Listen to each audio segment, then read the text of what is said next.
अस्सलाम वालेकुम डॉक्टर्स। आज का हमारा टॉपिक है carcinoma of prostate, prostate gland का कैंसर। जो प्रीवियस वीडियो थी उसके अंदर हमने बीपीएच को डिस्कस किया, बिनाइन प्रोस्टेट हाइपरप्लेजिया, और आज की वीडियो कार्सिनोमा ऑफ प्रोस्टेट के accordingly. Basically it is a malignant या malignancy tumour arising from glandular tissue of prostate gland. जो भी आपको पता है कि ग्लैंडुलर टिश्यू से कोई भी कार्सिनोमा ओरिजिनेट होता है उसको हम कहते हैं एडिनो कार्सिनोमा। तो ये जो है ये ग्लैंड से अराइज हो रहा है तो इसको हम कहेंगे एडिनो कार्सिनोमा, एडिनो कार्सिनोमा। ठीक है, अब ये एडिनो कार्सिनोमा क्या हुआ फर्दर कि हमारा जो प्रोस्टेट ग्लैंड है वहां से एक ट्यूमर अराइज हुआ जो कि टेस्टोस्टेरोन डिपेंडेंट ट्यूमर था और वो एक ग्लैंड से अराइज हो रहा है, इस वजह से हमने उसको एडिनो कार्सिनोमा कहा।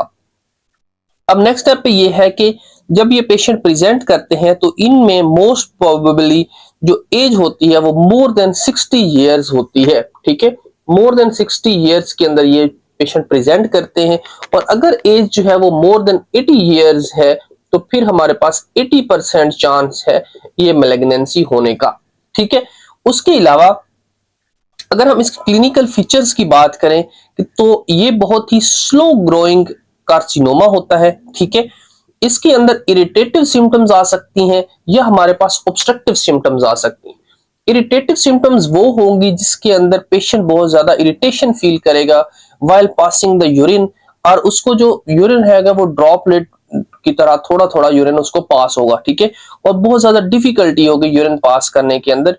ठीक है, और वो पेशेंट बहुत ज्यादा इरिटेट होगा। ठीक है, एक तो इसके अंदर इरिटेटिव सिम्टम्स आ रही होती हैं, दूसरे पॉइंट पे इसके अंदर ऑब्स्ट्रक्टिव सिम्टम्स आ रही होती हैं। ठीक है, इरिटेटिव इतनी ज्यादा रिस्की चीजें नहीं है जितनी ऑब्स्ट्रक्टिव चीजें हैं।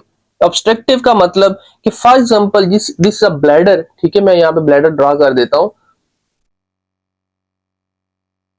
अब ये हमारे पास एक यूरिनरी ब्लैडर है। इस यूरिनरी ब्लैडर का सिनेरियो कुछ इस तरह है कि हमारे पास यहाँ पे नीचे यूरिथ्रा, यहाँ दो ऊपर जो है यूरिटर्स हैं, और यहाँ पे ये हमारे पास प्रोस्टेट प्रेजेंट होता है।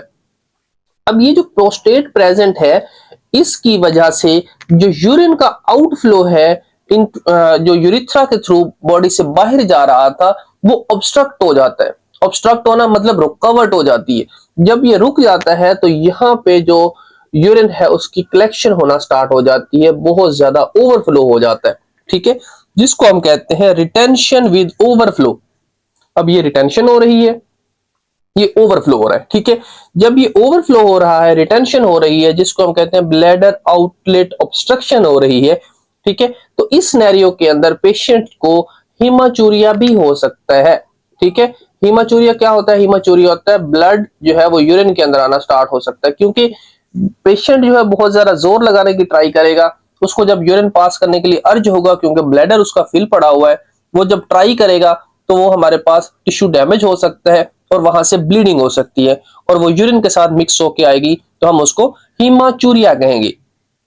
उसके बाद ये पेशेंट जो है, आपको पता है किसी भी जगह पे यूरिन जो है वो बहुत ज्यादा देर तक स्टेसिस करता है, रुका रहता है, तो उसको उसकी वजह से एक इंफेक्शन क्रिएट हो जाता है जिसको हम कहते हैं सिस्टाइटिस। ठीक है, या simply UTI, urinary track infection हो सकते हैं।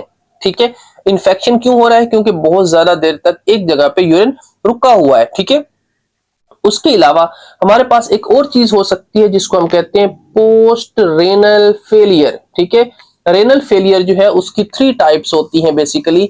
रेनल फेलियर के अंदर 3 चीजें होती हैं, या तो प्री रेनल फेलियर होगा, या रेनल फेलियर होगा, या पोस्ट रेनल फेलियर होगा। प्री रेनल रेनल के अंदर ऐसा हो सकता है कि जो ब्लड सप्लाई है वो हमारे जो किडनी है वहां तक पहुंच ही नहीं रही। ठीक है, जिसकी वजह से लीवर फेल हो रहा है, लीवर कह रहा हूं सॉरी, किडनी फेल हो रहा है। उसके अलावा जो हमारे पास रेनल फेलियर है उसके अंदर कोई भी ऐसी पैथोलॉजी होगी जो डायरेक्टली इफेक्ट कर रही होगी हमारी किडनी को, और हमारे पास पोस्ट रेनल जो है उसके अंदर ऐसा सिनेरियो होगा कि जो हमारे पास यूरिनरी ट्रैक है उसके अंदर कहीं ना कहीं कोई रुकावट होगी जिसकी वजह से, या कोई बैरियर होगा जिसकी वजह से हमारे पास रेनल फेलियर हो रहा होगा। ठीक है, तो इस केस के अंदर क्या है? इस केस के अंदर रुकावट कहां पे है? हमारी यूरिनरी ट्रैक के अंदर, अगर ट्रैक के अंदर है तो हमारे पास क्या होगा, पोस्ट रेनल फेलियर। समझ आ गया यहां तक?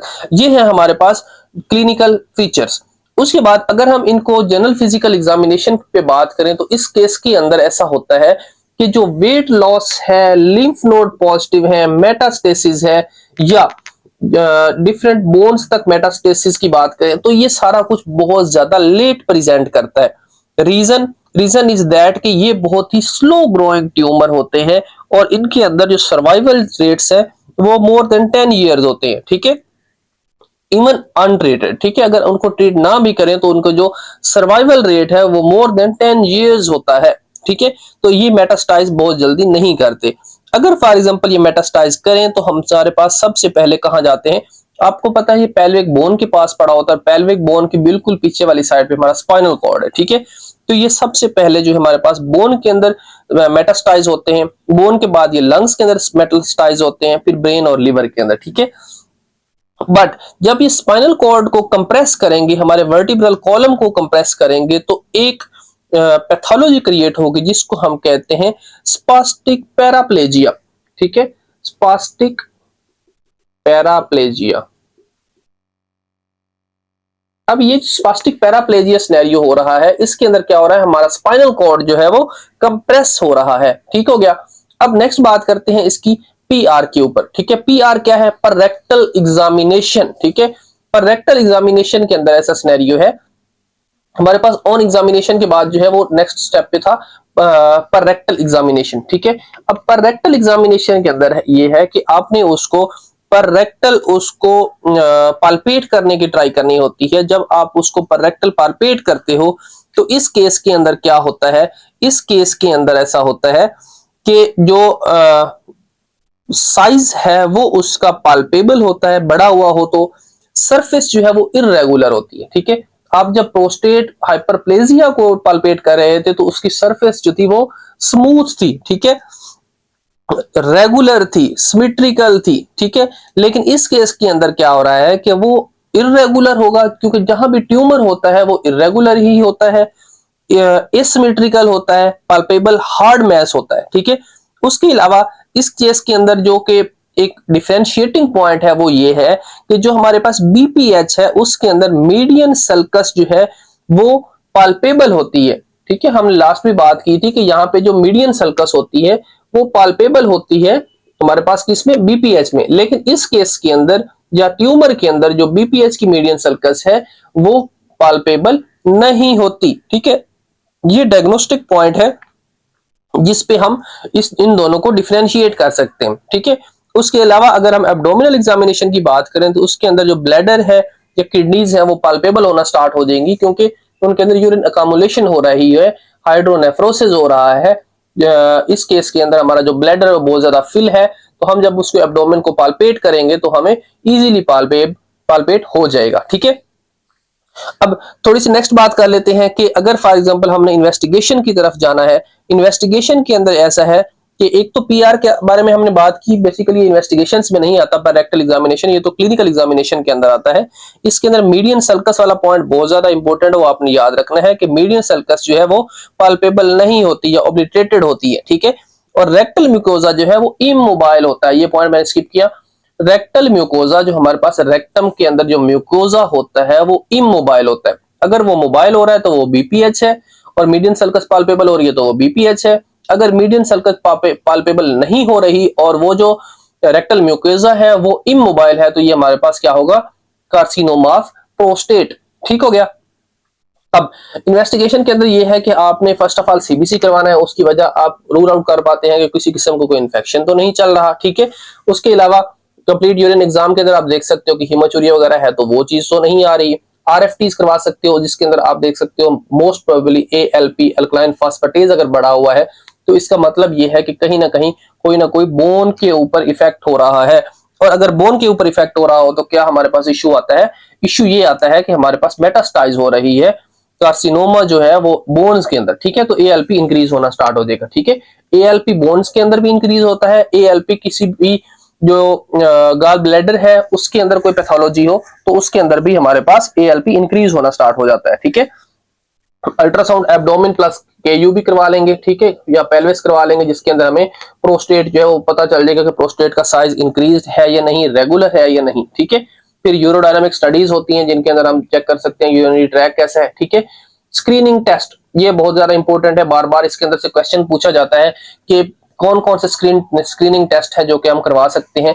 तो उसके अंदर सबसे इंपॉर्टेंट है PSA, ठीक है, प्रोस्टेट स्पेसिफिक एंटीजन। ये आपने जरूर माइंड में रखना है, प्रोस्टेट स्पेसिफिक एंटीजन, जो कि क्वेश्चन बार बार पूछा जाता है। इसके अंदर ऐसा है कि सम टाइम वो वैल्यूज दे देता है कि अगर इसकी वैल्यू जो है वो मोर देन 10 नैनोमोल है, ठीक है, अगर ये है तो फिर हमारे पास क्या हो सकता है, फिर हमारे पास सजेस्टिव होता है कि could be the carcinoma of prostate, ठीक है, सजेस्टिव होता है। और अगर फॉर एग्जांपल ये मोर देन 35 आ जाता है नैनोमोल पर लीटर, ठीक है, तो फिर हमारे पास क्या होगा, फिर हमारे पास डायग्नोस्टिक होगा, ठीक है। तो ये डायग्नोस्टिक केस हो जाएगा किसका, कार्सिनोमा ऑफ प्रोस्टेट का, ठीक हो गया।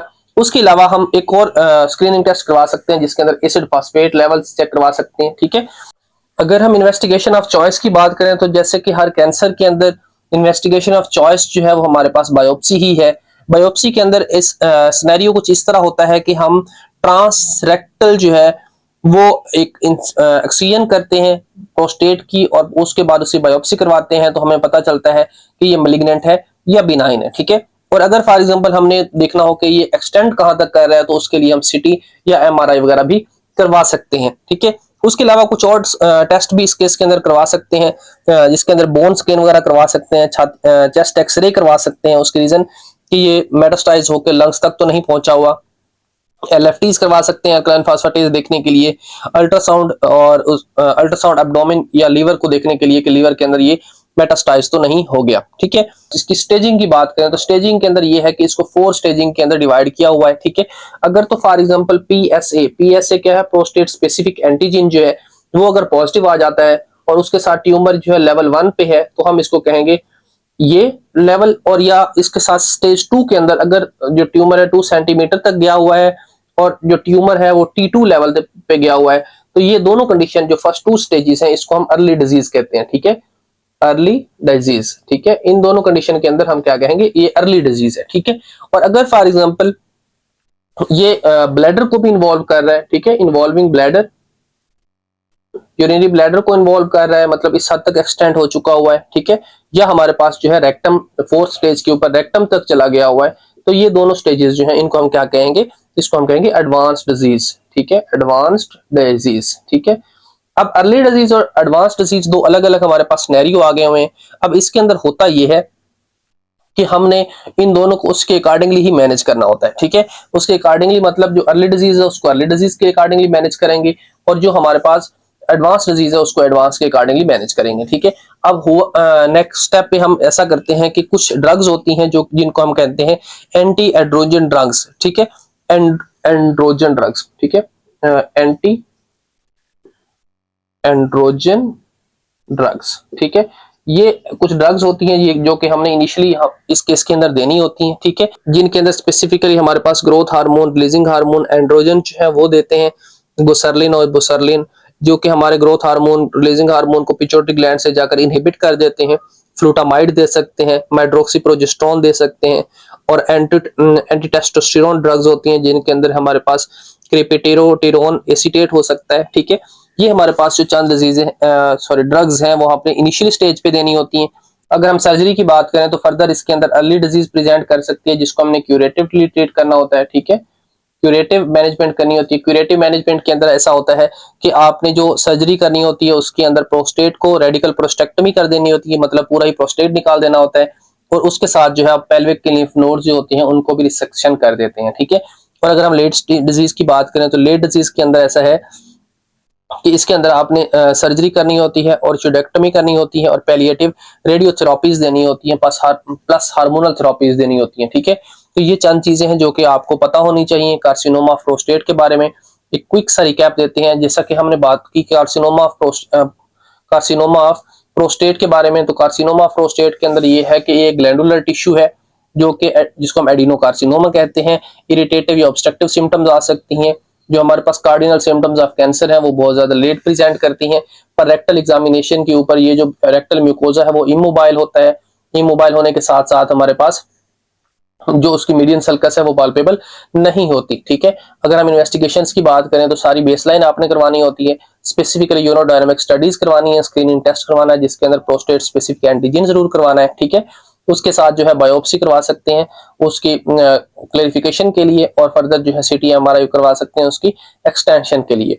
स्टेजिंग की बात करें तो उसकी 4 स्टेजेस हैं। जो फर्स्ट 2 स्टेजेस हैं उनको हम अर्ली डिजीज कहते हैं, जो थर्ड और फोर्थ है उसको हम एडवांस डिजीज कहते हैं।